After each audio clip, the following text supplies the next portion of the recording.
Greetings from the Grandmaster Chess Academy. Welcome to another edition of Blitz analysis. This wasn't really a crush. It was a tactical mistake of my opponent. But let's get through it real quick because I have to get out the door to go see my octogenarian father. Alright, so this was Sicilian. I tried to keep it fully in the spirit and tradition of Sicilian. So, let's see what we got here. E4, C5, and F3, D6, Knight C3, Knight C6. Alright, so not being one to fully study and know all my openings, I decided to just go with the ideas that I was feeling. Ask questions. So I came out with Bishop to C4. Now, you walk out of the world of the Magnus Carlsens and the Vladimir Kramniks with this type of opening play. But you'll still be in the world of the Wei Yis, Yu Yang Lees, and some other strong players who have found their way into this. But here with this move that my opponent makes on H6, I found one game from 1987, some Indian Grandmasters, and I'm not sure they were Grandmasters, I have to go verify that, but after that, it gets into pretty much potter play. So, allow the amateurs to do their thing. Ask questions. Who's in charge of the center anyway? Well, I guess in a sense it's slightly me. And a lot of these moves are just standard moves. You know, blunt off the bishop type maneuvers. But I'm gonna play hard chess. I want to control this B5 square right here. So, standard development move. Ask a hard question. He doesn't care about my questions. That's fine. Take. I go for the queen side. Why? There's a loose pawn on the board. He wants to castle away immediately. We'll hold that up. I'm getting valuable tempi in the process. Now I throw the blunting move, forcing his knight to not be able to harass my dark squared bishop. Although I do have a nice square on B6 to place it for the short term. So black castles, and I start creating more space. His rooks are now harmonized. Ed Center is the name. Again, this could always be a woman. We'll assume it's a guy. And it's time to make some changes. He doesn't want no parts of it. I was surprised by that, but he didn't want no parts of it, so he just backed off of it. And when I looked further at it for a moment, as you can see the times here, I got 2:57 on my clock, 4:04. I was like, well, I don't really have time to fully overstand all this position, so I just punted. Allowed him to bring his knight back out, reharmonize. He was attacking me, so I step out of the way. Rook on D8, and that's playing for the open file. So, good move. More space plus attacking towards the king side. I mean, the castle position. We have opposite castle positions here, so as they say, the ships are burnt. There's no real hiding. His job, crush out of me, or crush me out of my position. My job, tear open his position. And of course, things can happen in the middle of the board as well. So he links in on me. And I think to myself, well, let's see if this person prefers bishops or this person prefers knights. This person prefers knights. That's fine. I'll take the bishop pair. Nice attack. Here, I started to go here, which was the sensible move. But then I decided I wanted to play dynamic. Here, controls F2. That's a very important square to control. But I decided I wanted to play fancy. So I attacked the rook. And he attacks me back.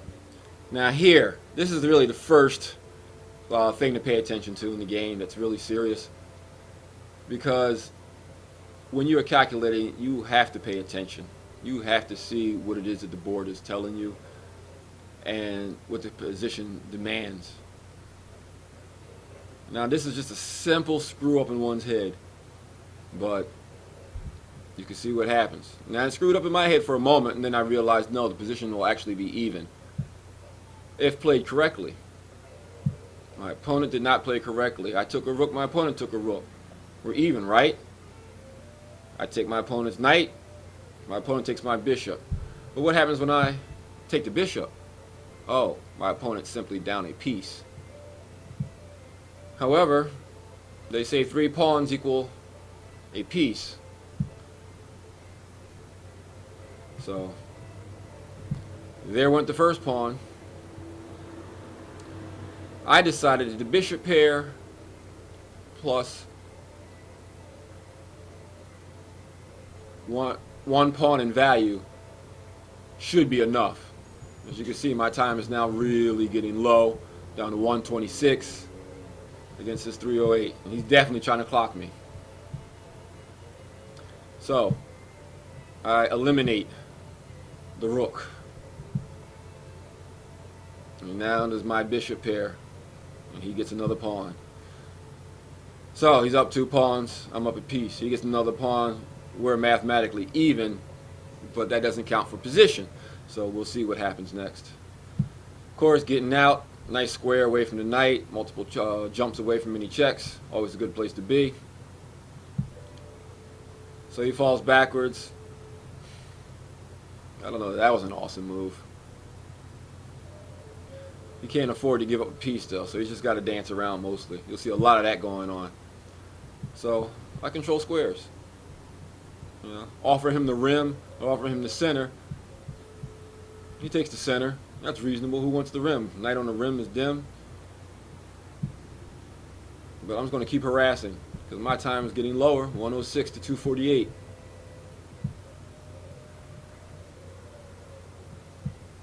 Blunting off more squares. This square is not yours. You run over here to the rim, but you don't want to be over on the rim. Especially when I now have the openings. This is only a semi-open position. There's still a lot of coagulation due to the pawns, but for real, it don't take much to break that stuff up.